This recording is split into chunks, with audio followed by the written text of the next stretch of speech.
So maybe today I will give you this story named The Little Prince and help you find the feeling of when you are a child and maybe you are still a children or still teenager. I will be your big brother and tell you this story and help you to sleep well. Okay, let's start our journey today and sleep tight. Okay, today the title of the story names The Little Prince, and this little story may be quite long for me, maybe quite short for you, but I will maybe make 3 or 4 or maybe 5 episodes about this story, because each episode maybe have 30 minutes, and because this is the ASMR, all sentence maybe slow down a little bit, and that makes the whole story may cost 3 to 5 episodes to finish it. Okay, that's the start of this story.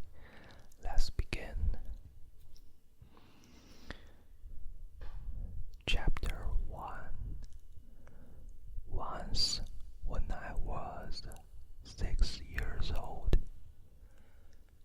I saw a magnificent picture in a book called True Stories from Nature about the primeval forest.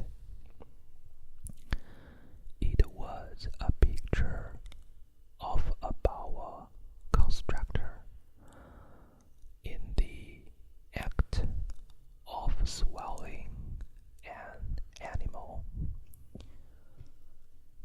Here is a copy of the drawing.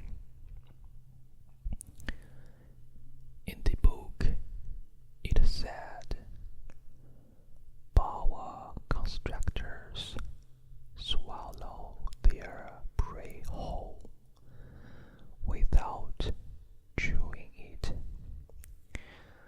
After that, they are not able to move, and they sleep through the 6 months that they need for digestion. I pondered deeply then over the adventures of the jungle, and after some work with a colored pencil, I succeeded in making my first drawing. My drawing number 1. It looked like this. I showed my masterpiece to the grown-ups and asked them whether the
whether from the inside or the outside, and devote myself instead to geography, history, arithmetic, and grammar.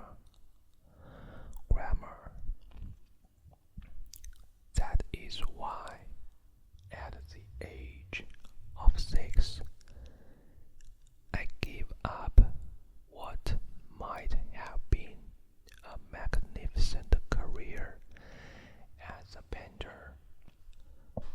I had been disheartened by the failure of my drawing number 1 and my drawing number 2. Grown-ups never understand anything by themselves, and it is their sum for children to be always and forever explaining things to them. So then I choose another profession and learned to pilot airplanes. I have flown a little over all parts of the world, and it is true that geography has been very useful to me. At a glance, I can distinguish China from Arizona. If one gets lost in the night, such knowledge is valuable. In the course of this life, I have had a great many encounters with a great many people who have been concerned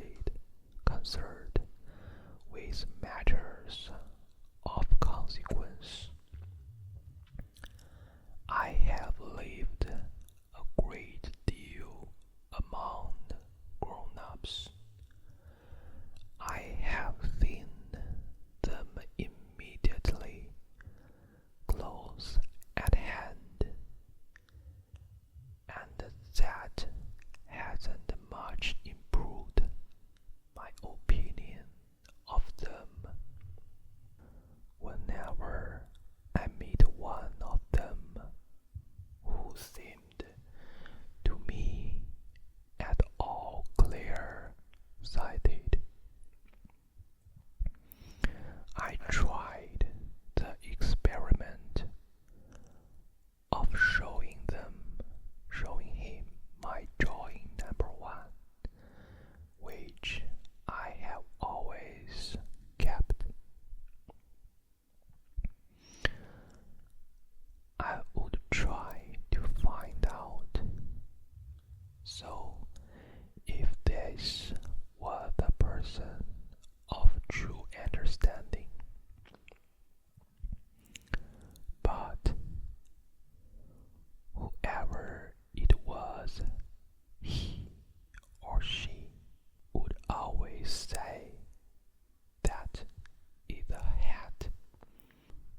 is the chapter 1, and maybe we have a little bit more times.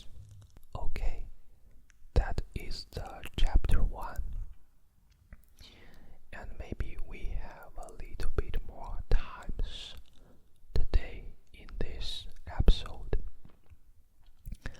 Let's go to the chapter 2 and please enjoy. Chapter 2. So I lived my life alone without anyone that I could really talk to until I had an accident with my plane in the desert of Sahara 6 months ago. Something was broken in my engine, and as I had with me neither a mechanic nor any passengers, I set myself to attempt the difficult repairs all alone. It was a question of life or dice for me. I had scarcely enough drinking water to last a week. The first night, then I went to sleep on the sand 1,000 miles from any human habitation. I was more isolated than a shipwrecked sailor on a ride in the middle of the ocean. Thus, you can imagine my amazement at sunrise when I was awakened by an old little voice. It sighed, "If you please, draw me a ship." What? Draw me a ship? I jumped to my feet, completely thunderstruck. I blinked my eyes hard. I looked carefully all around me. When I saw a most extraordinary small person who stood there examining me with great seriousness. Here you may see the best portrait that later I was able to make of him, but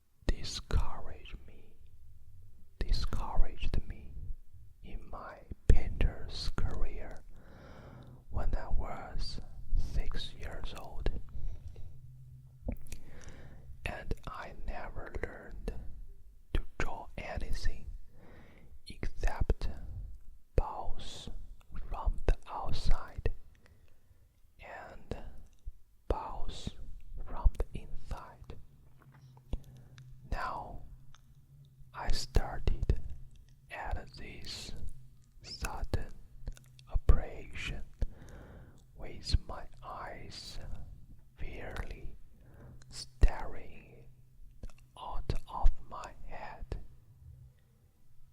in astonishment. Remember, I had crashed in the desert 1,000 miles from any inhabited region, and yet my little man seemed neither to be staring and certainly among the sands, nor to be fading from fatigue or hunger or thirst or fear. Nothing about him gave any suggestions of a child lost in the middle of the desert, 1,000 miles from any human habitation.